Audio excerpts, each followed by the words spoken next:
आपको अपने राष्ट्रवाद को मोड़ के जेब में रखना पड़ेगा। भारत जब कुछ कहता है तो चीन कांपता है, ड्रैगन कांपता है, थर थर कांपता है। इस तरीके की बकवासबाजी, बेवकूफी की बात है। एशिया में एक ही नंबर 1 पावर हो सकता है और कम से कम भारत को चीन का वर्चस्व, चीन का प्रभुत्व स्वीकार करना पड़ेगा, जो भारत स्वीकार करने के लिए तैयार है। कि भारत अमेरिका और चीन दोनों से एक साथ दुश्मनी मोल लेना अफोर्ड नहीं कर सकता है। हम ये भूल जाएं कि इस चीन ने ऑपरेशन सिंदूर के दौरान पाकिस्तान की मदद की, तो हमारा उनका कोई मुकाबला उस लिहाज से है नहीं। हम खामखा हवाई बातें करते रहे, खामखा हवा में उड़ते रहे, अपने को विश्वगुरु समझते रहे और कहे कि हम तो चीन को लाल आंख दिखा देंगे, ड्रैगन को हम पटक देंगे, पीट देंगे, जैसे हमने कहा इस्लामाबाद पे कब्जा कर लेंगे। कि ये मजबूरी है, ये दरअसल मजबूरी की कूटनीति है, इसके अलावा ये कुछ नहीं। सबसे पहले हम आपको बताते हैं कि दरअसल भारत और अमेरिका के बीच के जो रिश्ते हैं, उसने दरअसल भारत को मजबूर कर दिया कि आप कुछ भी हो जाए, कोई भी ह्यूमिलिएशन हो, लेकिन आपको चीन के पास जाना जरूरी है। और अगर आप चीन के पास नहीं जाएंगे तो भारत के व्यापार का भी नुकसान होगा और भारत दुनिया के नक्शे पर अलग थलग पड़ जाएगा। पीटर नवैरो, आज भी उनका जिस तरीके से बयान आया कि दरअसल ये जो भारत के जो ब्राह्मण्स हैं, ब्राह्मण शब्द का इस्तेमाल किया है, भारत के ब्राह्मण्स दरअसल रूस से जो ऑयल मिल रहा है उससे प्रॉफिटियरिंग कर रहे हैं और भारत के लोगों को एक तरीके से। तो ये देखिए अंकुर, इस पूरे मामले को 3 संदर्भों में समझने की जरूरत है। पहला संदर्भ तो ये है कि भारत और अमेरिका के बीच के रिश्ते बहुत खराब हुए हैं। दूसरा, भारत और चीन के रिश्ते भी पिछले दिनों बहुत खराब हुए हैं ऑपरेशन सिंदूर के संदर्भ में। तीसरा, चीन और अमेरिका के रिश्ते भी बहुत खराब हुए हैं। अब इन तीनों ये जो 3 घटनाएं हैं, 3 जो संदर्भ है, जब इनको हम जोड़ कर देखेंगे तब भारत की कूटनीति अंतर्राष्ट्रीय मंच पर और एससीओ में भारत की भागीदारी हमें समझ में आएगी। और मैं एक शब्द में इसको दोहराता हूं, वो ये कि ये मजबूरी है। ये दरअसल मजबूरी की कूटनीति है, इसके अलावा ये कुछ नहीं है। सबसे पहले हम आपको बताते हैं कि दरअसल भारत और अमेरिका के बीच के जो रिश्ते हैं, उसने दरअसल भारत को मजबूर कर दिया कि आप कुछ भी हो जाए, कोई भी ह्यूमिलिएशन हो, लेकिन आपको चीन के पास जाना जरूरी है। और अगर आप चीन के पास नहीं जाएंगे तो भारत के व्यापार का भी नुकसान होगा और भारत के अंतर्राष्ट्रीय स्तर पर जो छवि है उसको भी नुकसान होगा और भारत दुनिया के नक्शे पर अलग थलग पड़ जाएगा। क्योंकि चीन भारत की पहली प्राथमिकता कभी नहीं थी। कम से कम नरेंद्र मोदी के नेतृत्व में जो सरकार है उसके संदर्भ में अगर चीजों को देखें तो उन्होंने बहुत कोशिश की, प्रधानमंत्री नरेंद्र मोदी ने, और दुनिया को बताने की भी कोशिश की कि देखिए भारत और अमेरिका तो स्वाभाविक देश है, दोनों एक डेमोक्रेसी हैं और नरेंद्र मोदी और ट्रंप के बीच के जो रिश्ते हैं वो तो बहुत ही अच्छे रिश्ते हैं, वो दोस्ताना रिश्ते हैं। लेकिन ट्रंप ने दूसरे टर्म के बाद जिस तरीके से भारत का अपमान करने की कोशिश की, जिस तरीके से नरेंद्र मोदी को स्नप करने की कोशिश की है, एक तरीके से उनका भी अपमान करने की कोशिश की है और जिस तरीके के टर्म्स वो डिक्टेट कर रहा है, जिस तरीके से भारत के ऊपर 50% का उसने टैरिफ लगाया है, जिस तरीके से भारतीयों को हथकड़ी बेड़ी लगाकर भारत भेजा है, और इस तरीके के बहुत सारे ऐसे उदाहरण हैं। और लगातार जो उनके नंबर टू कह लें, जो उनके व्यापार के सलाहकार है पीटर नवैरो, आज भी उनका जिस तरीके से बयान आया कि दरअसल ये जो भारत के जो ब्राह्मण्स हैं, ब्राह्मण शब्द का इस्तेमाल किया, भारत के ब्राह्मण्स दरअसल रूस से जो ऑयल मिल रहा है उससे प्रॉफिटियरिंग कर रहे हैं और भारत के लोगों को एक तरीके से इग्नोर कर रहे हैं। तो ये पूरा जो संदर्भ है, ये पूरा संदर्भ भारत को मजबूर कर दिया है, नरेंद्र मोदी की सरकार को उसने मजबूर कर दिया है कि आप अमेरिका के ऊपर बहुत उम्मीद ना करें। अगर चीजें ठीक है तो ठीक हो जाए, नहीं तो आपको चीन के पास जाना पड़ेगा। तो पहला संदर्भ ये। दूसरा संदर्भ ये कि अमेरिका और चीन के बीच के रिश्ते भी पिछले दिनों बहुत खराब और हॉस्टाइल हुए हैं। हालांकि बीच में एक थोड़ी सी दूरी बनने के बावजूद भी कहीं ना कहीं एक दूसरे के साथ खड़े होने की कोशिश, जिसको पीसफुल कोएग्जिस्टेंस कहते हैं, कोशिश दिखाई पड़ रही है। दोनों के बीच में व्यापार को लेकर एक तरीके से जबरदस्त तरीके से होड़ है, दुनिया का सुपर पावर अगला कौन होगा इसको लेकर होड़ है।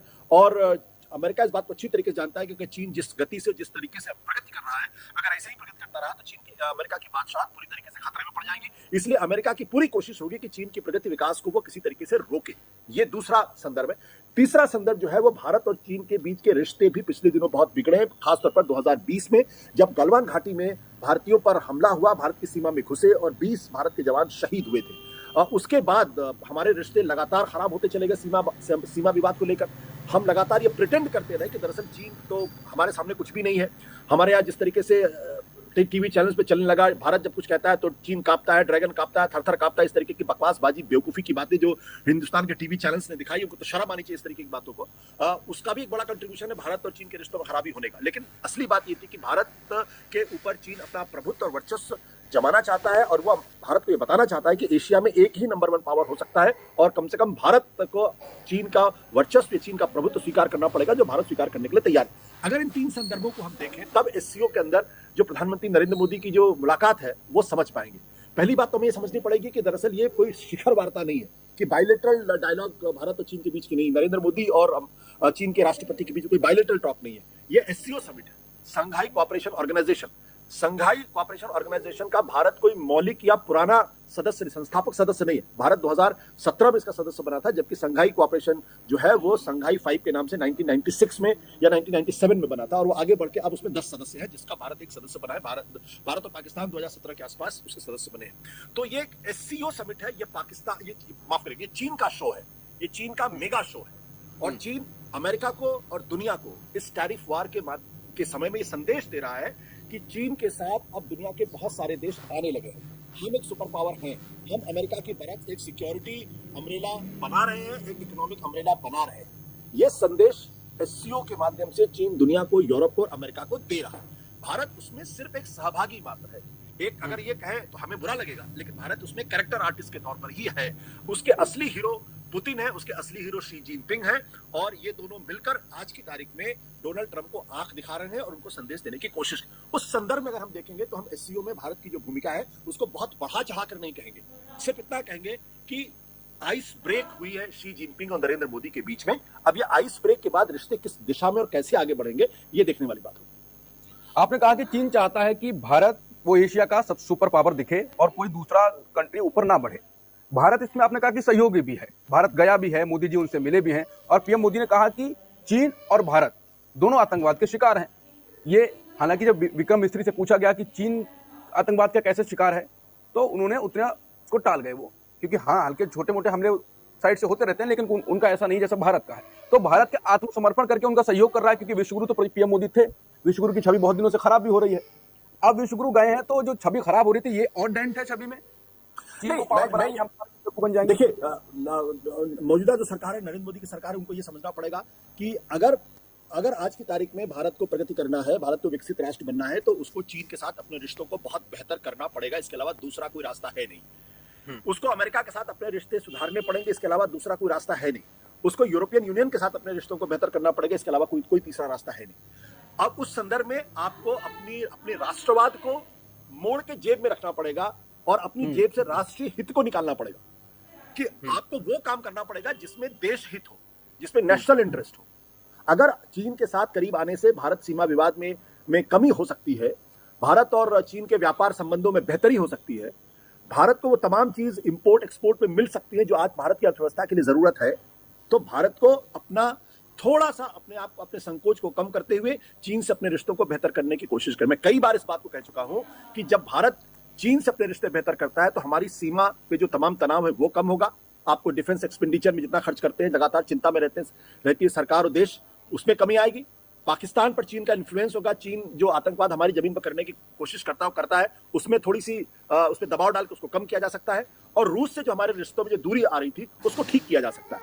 और उसमें मैं कहता हूं, अगर जो राष्ट्रवाद के नाम पे जो झंडा लेके खड़े हो जाते हैं लोग, हमने तो ड्रैगन को पीट दिया, चीन थर-थर कांप रहा है, शी जिनपिंग की हालत खराब है, ये बकवासबाजी बंद होनी चाहिए पूरी तरीके। इससे भारत के रिश्तों पर असर पड़ता है, क्योंकि चीन का मीडिया लगातार भारत के मीडिया में चलने वाली इन खबरों को इस संदर्भ में सोचता है कि ये भारत सरकार के द्वारा स्पॉन्सर्ड किया जा रहा है, और तब दोनों देशों के बीच में तनाव बढ़ता है। इसलिए मैंने कहा राष्ट्रवाद जरूरी हो सकता है भारतीय जनता पार्टी के लिए और मोदी सरकार के लिए, लेकिन उससे ज्यादा जरूरी है नेशनल इंटरेस्ट। और नेशनल इंटरेस्ट आज की तारीख में यह है कि भारत अमेरिका और चीन दोनों से एक साथ दुश्मनी मोल लेना अफोर्ड नहीं कर सकता है, करना भी नहीं चाहिए। और वैसे में भारत को चीन से अपने रिश्ते बेहतर करने चाहिए, और अगर उसकी थोड़ी बहुत अगर हमें जिसे कहते हैं एडजस्टमेंट अगर अपनी फॉरेन पॉलिसी में करना पड़े तो वो भी करना चाहिए। हम ये भूल जाएं कि इस चीन ने ऑपरेशन सिंदूर के दौरान पाकिस्तान की मदद की थी।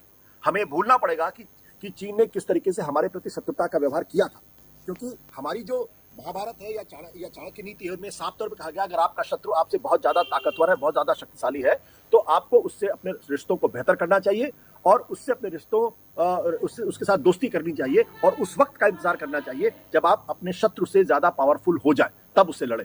आज की तारीख में हम चीन से लड़ लें और तो उससे हमें कोई फायदा होने वाला नहीं, उससे हमें नुकसान होगा। चीन की अर्थव्यवस्था आज की तारीख में दुनिया में बहुत पावरफुल है, भारत से कम 5 गुना ज्यादा बड़ी।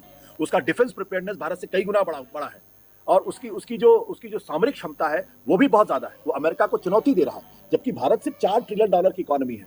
तो हमारा उनका कोई मुकाबला उस लिहाज से है नहीं। हम खामखा हवाई बातें करते रहे, खामखा हवा में उड़ते रहे, अपने को विश्व गुरु समझते रहे और कहे कि हम तो चीन को लाल आंख दिखा देंगे, ड्रैगन को हम पटक देंगे, पीट देंगे, जैसे हमने कहा इस्लामाबाद में कब्जा कर लेंगे। ये तमाम बातें भारत की विदेश नीति को नुकसान करती। तो मैंने कहा ये मजबूरी की बात है। अब एक बात देखिए, ये जो एससीओ का है, ये भारत के साथ क्यों आएगा? क्योंकि जब ईरान पर हमला इजराइल ने किया और उस वक्त एससीओ ने एक रेजोल्यूशन पास किया जिसको भारत ने उसका समर्थन नहीं किया था, कि उसने इजराइल को कंडेम किया था। और ऐसे में जब पहलगाम में हुआ तब भारत चाहता था कि एससीओ की तरफ से एक रेजोल्यूशन प्रस्ताव पारित हो जिसपे वो पाकिस्तान को आतंकवाद के लिए जिम्मेदार ठहराए। एससीओ ने वो प्रस्ताव पास करने से मना कर दिया था। भारत आज की तारीख में अपने आप को क्वाड का सदस्य मानता है। क्वाड माने भारत, जापान, ऑस्ट्रेलिया और इंडिया, अमेरिका, ये 4 देश। ये क्वाड क्यों बना था? ये क्वाड दरअसल बना था चीन को एक तरीके से, चीन के बरक्स इस इलाके में, एक एशिया पैसिफिक के इलाके में एक सिक्योरिटी अम्ब्रेला खड़ा करने के लिए। आप क्वाड के मेंबर हैं जो चीन के खिलाफ है, आप एससीओ के मेंबर हैं जो अमेरिका के खिलाफ है। तो ये दो नाव पे सवारी नहीं चल सकती है।